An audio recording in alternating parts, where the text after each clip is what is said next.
Buenos días amigos, les saluda el periodista Max Obregón Rossi y esta es la edición de al día siguiente de hoy jueves 25 de junio, día 191 del confinamiento obligatorio domiciliario, apenas a 5 días para que el mismo sea levantado. Y como lo adelantamos ayer, el presidente de la República, Martín Vizcarra, hizo un balance sobre estos 100 días de la pandemia o cuarentena de la emergencia sanitaria que ha debido soportar el país. Hizo un alto al Consejo de Ministros, que se estaba llevando a cabo desde las 8:30 de la mañana, y poco después de la una hizo un alto, salió con su gabinete en pleno a dar cuentas, a rendir información de lo que se había ejecutado en estos 100 días. Hizo, como ya era previsto, un balance de cifras, de números, de cómo fue encontrado, de las acciones que se realizaron, la entrega de canasta, los bonos solidarios y todo ello que fue proyectándose, dándose a conocer desde el día número uno, el 15 de marzo, en que se inició oficialmente esta cuarentena, este confinamiento. En el mismo hubo un análisis bastante autobombo, creo yo, incluyendo algunos videos que se prepararon, en el cual, por supuesto, lo que se debía decir ahí era que los bonos fueron entregados, han servido, los préstamos también, y bueno, está en el derecho de expresar lo más positivo en este análisis. Y por supuesto hubo el tema que fue la noticia, el titular sobre las clínicas que más adelante intentaré transmitir y analizar. Pero quiero precisar o quiero centrarme en algunos puntos que el presidente de la República enfatizó como logros y que vale la pena detenernos. El primero relacionado a los préstamos, a las pymes y MIPES, con estos programas conocidos como Reactiva Perú, 20.000 millones de soles, 30.000 millones de soles en realidad, para pequeñas, medianas, micro y grandes empresas. Y el otro que es el FAE-MIPES, que es el Fondo de Apoyo Empresarial a las MIPES, que también con la finalidad de reactivar a estas pequeñas empresas a través de préstamos con muy bajo interés. Y el presidente insistió que de los 71.000 préstamos, estamos hablando de Reactiva Perú, de los 30.000 millones, el 96% fueron para las pequeñas, las pequeñísimas, ¿no? Y dijo que se han beneficiado el 96%, estamos hablando algo más de 65.000 pequeñas microempresas, y que ellas se llevaron el mayor número, los calificó de manera individual. De 71.000, 65, 66 fueron para las pequeñas empresas. Y después dijo que con este fondo FAEMIPE, que es el Fondo de Apoyo Empresarial también a las micro y pequeñas empresas, también hay, y en total hay más o menos 200.000 pequeños empresarios que han accedido al préstamo. Respecto a lo de Reactiva Perú, que son 66.000 y con lo otro están bordeando los 200.000, debemos recordar que el número total de microempresarios, pequeños empresarios en el Perú, más o menos son oficialmente inscritos, formales, registrados, son 1.300.000 pequeños y microempresarios. Si nosotros hacemos el cálculo y solamente dice que hay 200.000 que se han beneficiado con estos préstamos, estamos hablando que 1 millón de empresarios no han accedido a ningún préstamo, ni van a acceder tampoco porque ya está prácticamente cerrándose. Entonces la proporción tampoco es para enorgullecerse, tampoco es para enorgullecerse. Estamos hablando de aproximadamente un 17% de pequeños empresarios que han accedido a este fondo, y el otro 83% no podrá acceder. Ese es un primer dato. O sea, si vamos a hablar de números, perfecto. Usted dice que la mayoría se benefició con Reactiva Perú porque fueron 66.000 de 71. Ya, correcto. Y con lo otro son 200.000 que se está sumando entre los dos. Correcto. Vamos a seguir su lógica de números. Pero el número, existen 1.200.000 microempresarios. 1.000.000 no van a recibir ningún préstamo. Solamente como dato, nada más. O sea, si vamos a dar cifras, vamos a dar las cifras también. Nada más, ¿no? Ya, qué tanto beneficia, cada uno saque su propia línea de acción. Pero 1.000.000 se quedan sin acceder a ningún préstamo. Después trató de explicar sobre el por qué se había dado estos préstamos a algunas empresas, y lo enfatizó, son algunas empresas relacionadas con casos de corrupción, lo cual es cierto. Son algunas empresas a las que se le ha dado préstamos, ¿no? A pesar de que están involucradas en casos de corrupción o están debiendo, todavía tienen algunas indemnizaciones con el Estado. Y la ministra, el presidente le pidió a la ministra de Economía, Tony Alva, de que explique, y creo que después de algunas semanas de incertidumbre ha dado algunas precisiones que valen la pena destacar.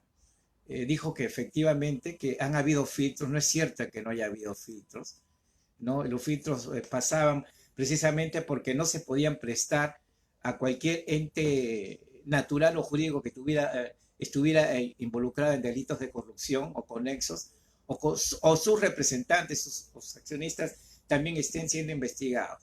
Eso ya lo estipulaba los filtros. La vez anterior el presidente parece que no lo tuvo muy claro, no tuvo tiempo de explicar. La cosa es que la ministra de Economía ha dicho de que esto se va a revisar, que al momento cuando alguien postuló a un préstamo, hizo una declaración jurada señalando que no tenía ningún impedimento. Entonces, por lo tanto, la declaración jurada tiene valor.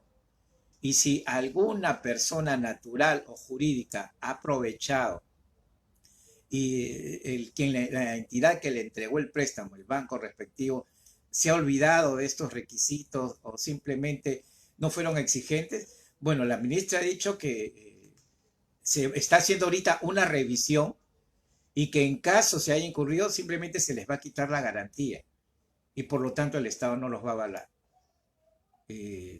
Hubiéramos querido que en su debida oportunidad se aclare, pero bien, en todo caso, ayer lo ha dicho, que sí, se está revisando los filtros y si hay alguna empresa que incurre en estas causales de impedimento, es decir, alguno de sus asociados, alguno de sus directivos o la propia empresa está involucrada en actos de investigación de corrupción, por lo menos no se le va a garantizar el préstamo. Y entonces tendrá que, con sus propios activos o de manera individual, va a tener que garantizar. Y bueno, ahí es un tema entre banco y la empresa. Y la responsabilidad inicial será del banco que otorgó este préstamo.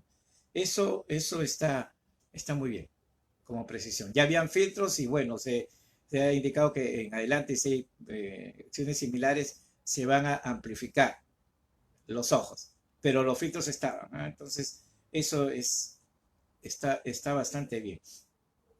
El presidente también se refirió al tema del oxígeno, de la tardanza para el tema de la importación, los problemas que se han tenido, reconoció que muchos de los muertos que tenemos han sido por problemas de falta de equipamiento y de oxígeno. Y en este sentido trató de dar una explicación señalando que en el tema del oxígeno, en el cual solo hay dos plantas en nuestro país que son transnacionales, una es Linde y otra es Air Products, son los únicos dos proveedores de oxígeno medicinal y que se quedaron en nuestro país a raíz de una disposición que sacó el gobierno de Alan García en su segundo periodo, en el cual mediante una exigencia se volaron de un plumazo a las demás empresas y solo se permitió que continuaran en el mercado nacional aquellas que producían oxígeno medicinal en 99% de pureza. Y solo fueron estas dos. Los estándares internacionales hablan que con 96% de pureza de oxígeno medicinal es bien para el tratamiento, en realidad es la estandarización mundial, pero en el gobierno de García simplemente se dijo que no, que se elevaba la valla, entonces al elevarse la valla solamente dos cumplían, y son las dos que han estado trabajando durante los últimos 10 años. el presidente de la República dijo que ha habido un abuso ahí, que lamentablemente pues estas empresas hicieron su agosto desde hace 10 años, pero el presidente de la República se olvidó de algo o no lo quiso mencionar. Y además esto ya se sabía desde el comienzo cuando empezó el tema de la pandemia. Quien firmó este dispositivo legal fue el ministro de Salud de entonces, Óscar Ugarte, que actualmente ocupa una gerencia de importancia en salud y que hace unos días, al salir ya de alta por el tema del COVID, reconoció que pudo haber sido un error. Bueno, error que le ha costado la vida a miles de personas, ¿no? Y ahora el doctor Ugarte está considerado casi un héroe de los médicos al salir de alta y haberse contagiado por estar trabajando en primera línea.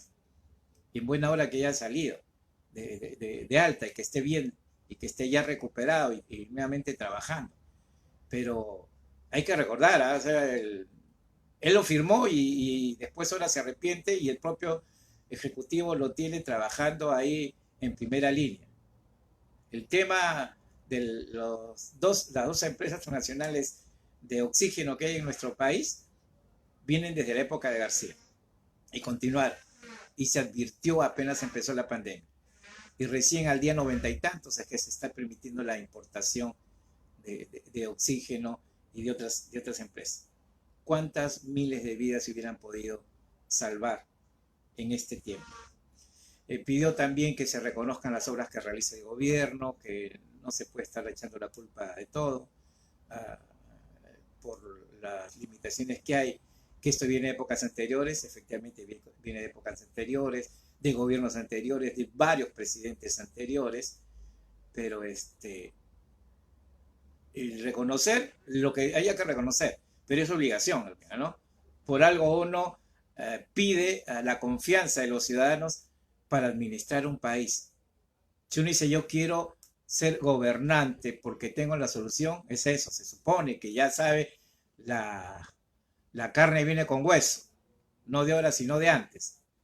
Porque si no, ¿para qué se postula si siempre vamos a echar la culpa a los demás de nuestras limitaciones?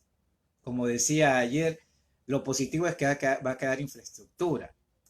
Pero también acuérdense de que una de las promesas fue ya con esta administración, la de Martín Vizcarra, de inaugurar un hospital cada mes.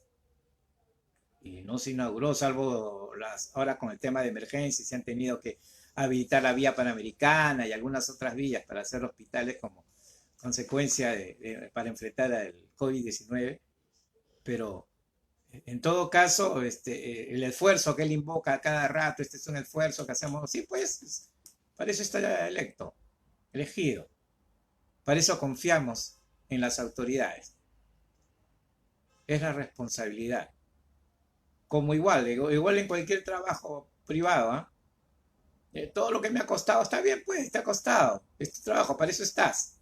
Si no puedes, da un paso al costado. Igual nos dicen de quienes dependemos, o igual podemos decírselo a quienes trabajan con nosotros.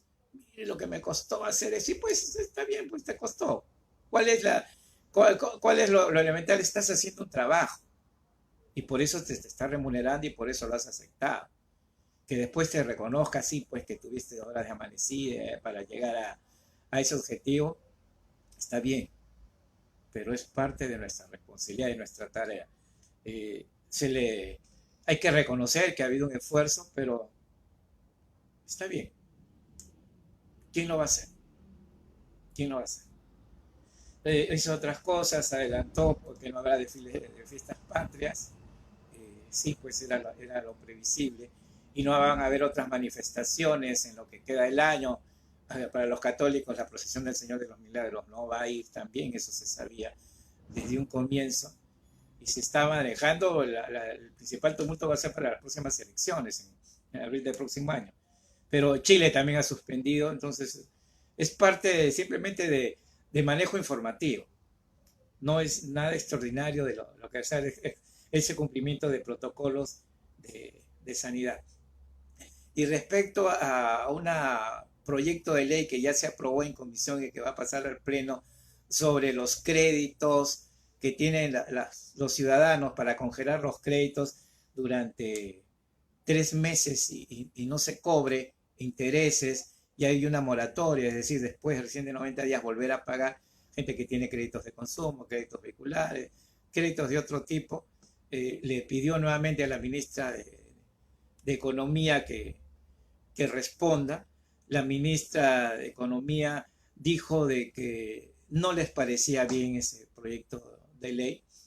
En todo caso, que ya en las actuales circunstancias los bancos están negociando directamente con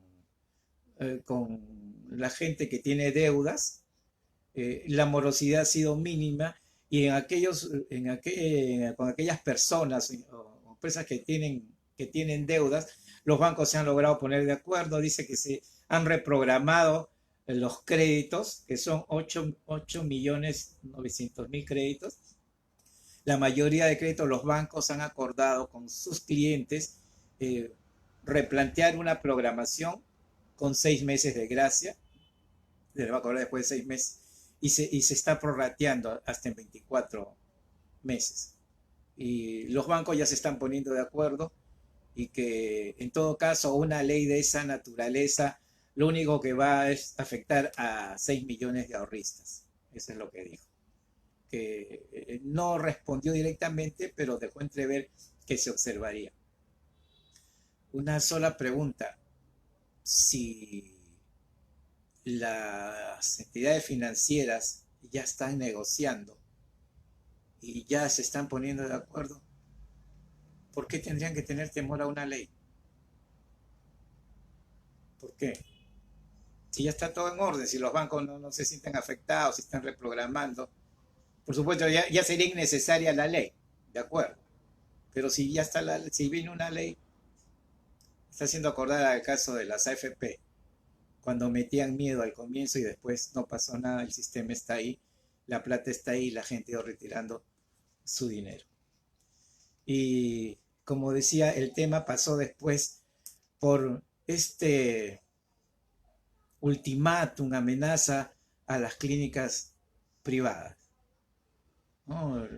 Recordemos que en los últimos días los medios periodísticos están destacando los abusos que están cometiendo una serie de clínicas privadas con personas a las que se les está cobrando 400, 500.000 soles por internarlos por 2 semanas de asistencia en una clínica para combatir el coronavirus a quienes están afectados, ¿no? El presidente dijo que iba a aplicar el artículo 70 de la Constitución, y el artículo 70 estaba referido a la inviolabilidad del derecho de propiedad, que la propiedad es inviolable, que el Estado lo garantiza, pero puede privarse de su propiedad por causa de seguridad nacional, necesidad pública, declarada por ley. ¿Qué significaba eso? Dijo, no nos estamos poniendo de acuerdo por las tarifas que deberemos pagar a quienes atiendan en las clínicas privadas. El sector público no puede atender, no ha podido atender a tantos pacientes, entonces lo ideal era que si no te atiendo pasas a una clínica privada y el Estado te paga. Bueno, no se habían puesto de acuerdo. Y ayer el presidente lanzó esta advertencia que trajo para algunos escozor, temor, y para otros originó el aplauso. Por supuesto, ante el abuso de la empresa privada, en este caso las clínicas, lo que hay que hacer es intervenir. Y el presidente invocó la Constitución cuando todos reconocen que pudo haber invocado, por ejemplo, el artículo 82 de la Ley General de Salud. La Ley General, existe una Ley General de Salud, la que nos tiene vigente, y dice, en la lucha contra las epidemias, la autoridad de salud queda facultada para disponer la utilización de todos los recursos médicos o asistenciales de los sectores público y privado existentes. O sea, la ley de salud está vigente. No era necesario amenazar con una posible expropiación, pero probablemente en este momento, ayer, era una manera efectista de decir, miren, acá nos imponemos nosotros. Y también había el propio, este gobierno, el 15 de marzo, cuando se inicia la declaratoria de emergencia, saca un decreto supremo que declara la emergencia nacional y el artículo quinto de ese decreto supremo establecía unas medidas para reforzar el sistema nacional de salud. Y el artículo 5.1 decía que todas las entidades públicas, privadas y mixtas sanitarias del territorio nacional, así como los demás funcionarios y trabajadores a servicio de las mismas, quedan bajo la dirección del Ministerio de Salud para la protección de personas, bienes y hogares, pudiendo imponerles servicios complementarios por su duración o por su naturaleza. Esto es lo que también acá hemos recordado. Apenas se asumió el Estado, se dijo, y el ministro lo recordó en algún momento cuando asume el ministro Zamora, reemplazando a su antecesora, la autora Inostroza, dijo que existe un solo comando y nosotros vamos a dirigir. Y después, acuérdense acá, yo les hice la observación, ni más volvió a hablar el ministro del tema. Pero eso fue el marco de lo de ayer. De inmediato, por supuesto, también el presidente del Congreso no se quedó atrás, Manuel Merino de Lama, y salió a esclarecer que ellos ya habían aprobado a comienzos de este mes una ley en el Congreso de la República, ya había sido aprobado, para establecer estas medidas de que el Estado pudiera intervenir. En realidad lo que hacía era repetir la ley de salud, pero de una manera muy puntual, y que se lo envió al presidente de la República para promulgar. El presidente de la República a esta ley simplemente la observó. Y una de las observaciones decía que el Estado no puede meterse en temas de privados, sobre todo en el caso de los precios. Esa fue una de las observaciones que hizo el presidente de la República, y Merino, por supuesto, en salvaguarda de sus fueros y para que no haya ninguna duda, dijo: un momentito, el Congreso lo ha enviado, ya aprobó, está para la firma y el presidente nos la ha devuelto.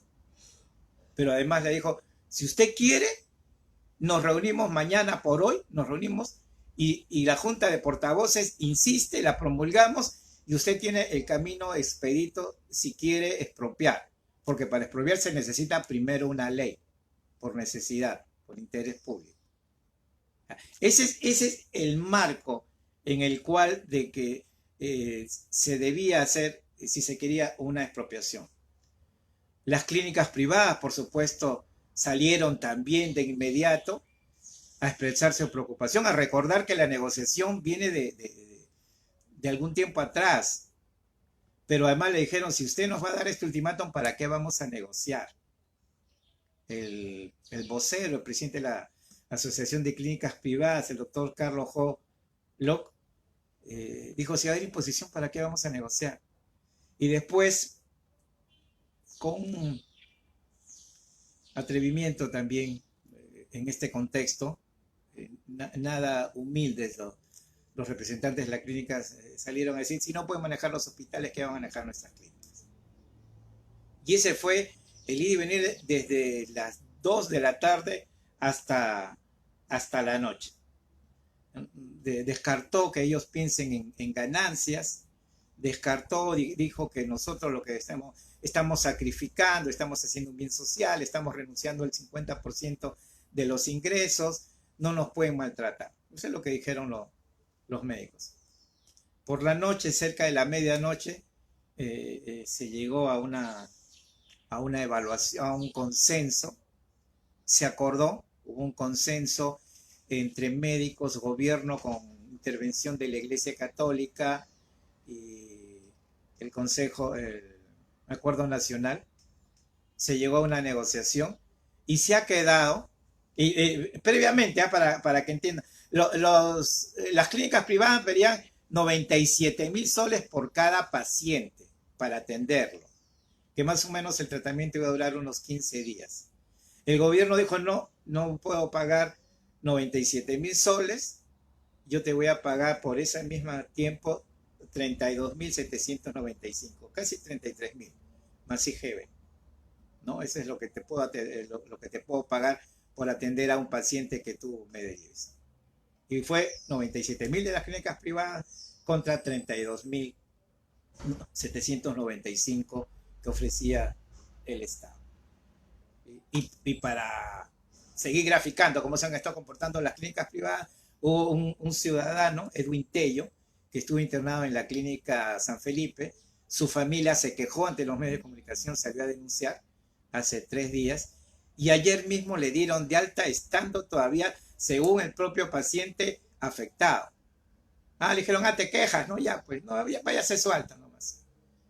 Y la esposa de este ciudadano, Edwin Tello, tuvo que salir a denunciar, tuvo que ir a pedir constatación a la comisaría para que vean que lo están sacando.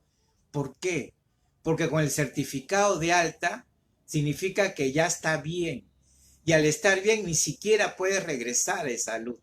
Porque en salud le van a decir, o a un hospital del Estado, decir, oye, pero si estás de alta, pues ya que vienes acá.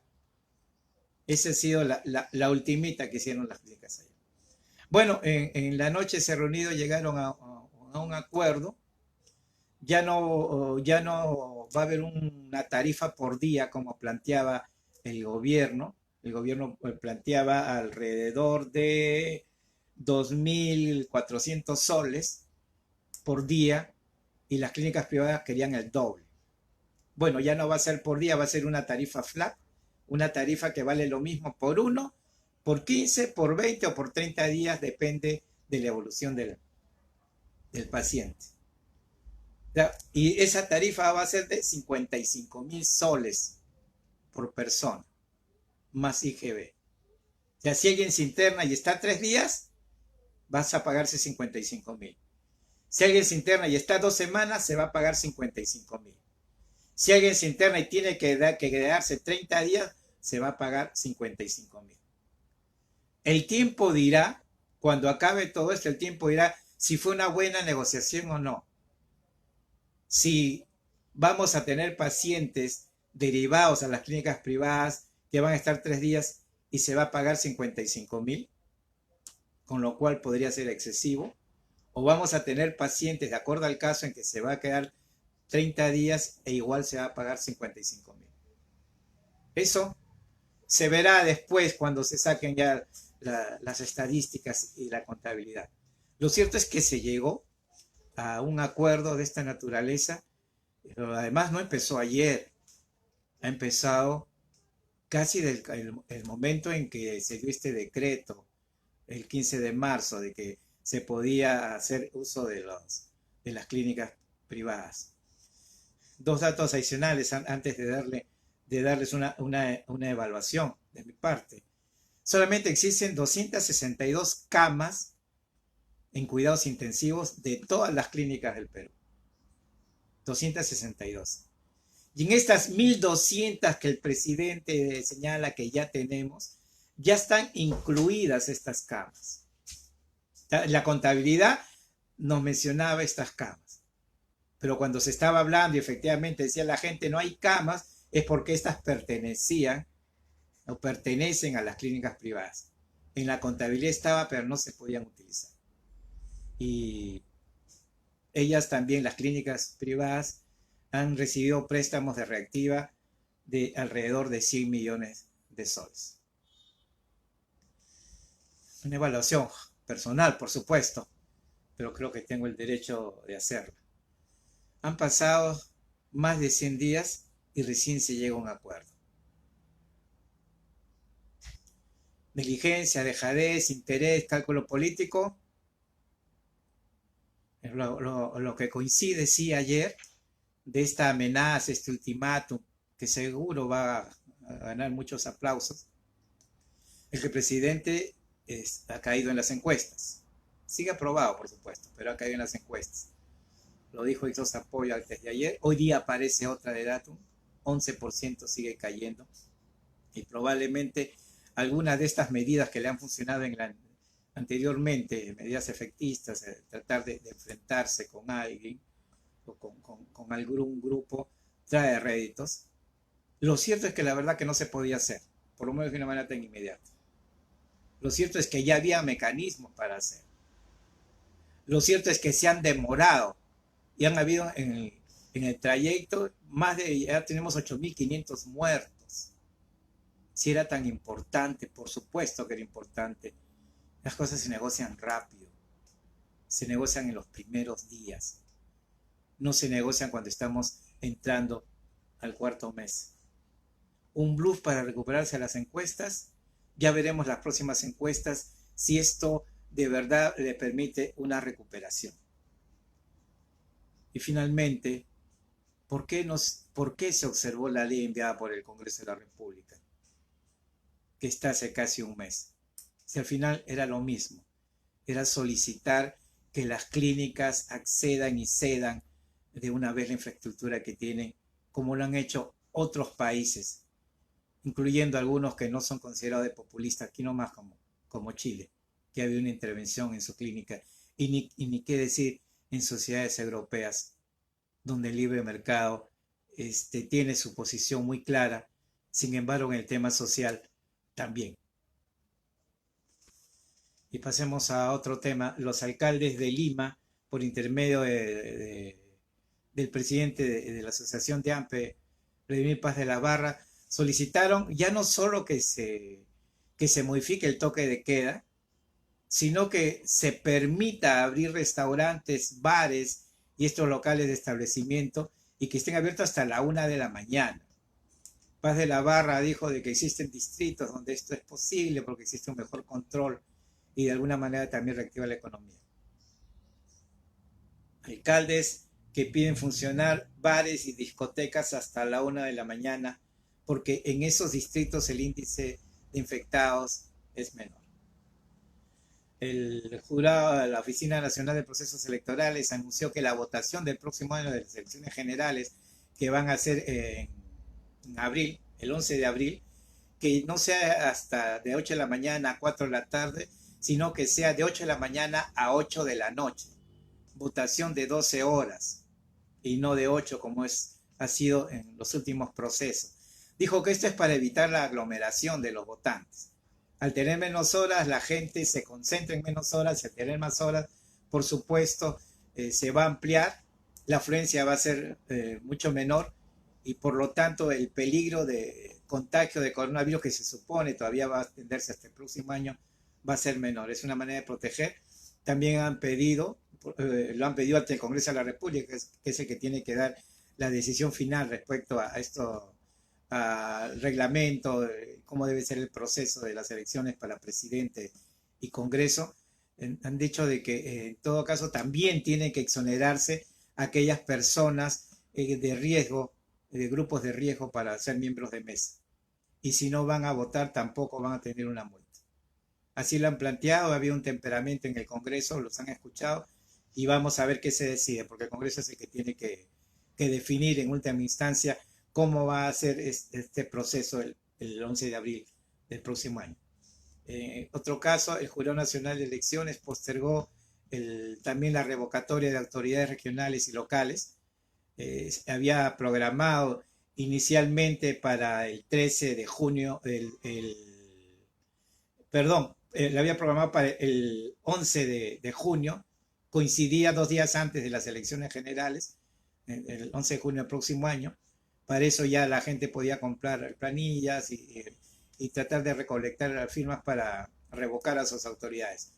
El Jurado Nacional de Elecciones ha dicho, no, mejor no, no es buena idea concentrar 2 procesos casi juntos, y lo ha postergado para octubre del año 2021, ya no en junio sino en octubre. Y esto también porque como está limitada la movilización, quienes quieran recaudar firmas para revocar a sus autoridades no van a tener el tiempo necesario, el margen. Entonces el Jurado Nacional de Elecciones ha planteado también la revocatoria, ya no va a ser también en junio del próximo año, sino va a ser en octubre del 2021. Y anoche fue capturado en San Martín el expresidente del gobierno regional de Cajamarca, Gregorio Santos, quien estaba prófugo desde comienzo de este año, desde enero de este año. Él había sido condenado por liderar una organización criminal que manipulaba las licitaciones en favor de algunos empresarios a cambio de sobornos probados que ascendieron a 1.200.000 soles. Él se le ha impuesto una pena de 19 años y 4 meses de prisión por delitos de colusión simple, colusión agravada y asociación ilícita para delinquir. Recordemos que Gregorio Santos ya fue anteriormente presidente del gobierno regional de Cajamarca, estuvo preso, estando preso, fue nuevamente electo, salió, asumió el cargo y después se quedó sin cargo y fue juzgado. Y ahora ya, prisión definitiva, ya fue capturado, estaba en el programa de recompensas también, se daba 100.000 soles por su cabeza, y a 19 años, 4 meses va a tener que estar en prisión. Y en Estados Unidos una corte de apelaciones confirmó un veredicto en el cual el talco Johnson Johnson, este famoso producto para niños, tenía sustancias cancerígenas. Fue demandada la empresa hace algunos meses. Lo que ha hecho ayer es ratificar. Han sido 22 demandantes y ellos en total van a recibir 2.100 millones de dólares como compensación. Alrededor de 100 millones de dólares para cada uno para compensación. Dice que Johnson Johnson, a sabiendas de que tenía asbesto, que el producto era asbesto, un producto cancerígeno, siguió vendiendo, ¿no? Y esto ha provocado especialmente en las mujeres cáncer de ovarios, porque se secaban sus partes íntimas y se ponían talco. Bueno, esto ya es definitivo, van a tener que pagar, van a tener que resarcir económicamente. El producto ha sido dejado de vender en Estados Unidos y Canadá, debido, por supuesto, a esta crisis de imagen negativa, pero por si acaso van a seguir vendiendo estos productos en nuestra parte, en nuestro continente. Productos Johnson Johnson con elementos cancerígenos. Estadísticas: 264.689 casos confirmados, 3.879 más que la víspera, se mantiene la tendencia. Ya se han recuperado 151.589 pacientes, lo que significa que el número de recuperados ya asciende a 60%. Las proporciones iniciales hasta hace unos 10 días era de que más eran los contagiados que los dados de alta, ahora son más los dados de alta que los contagiados. Ya estamos en 60%, es un buen indicador. El coronavirus ha causado la muerte ya de 8.586 personas, 182 más que la víspera. Se mantiene la tendencia de fallecidos todavía. En Piura, en las últimas 24 horas no hubo ningún fallecido. Y Cusco es la región con el índice menor de muertes o letalidad. Es el 0.79%, menos del 1%. Amigos, soy el periodista Max Obregón. Nos vemos mañana al día siguiente.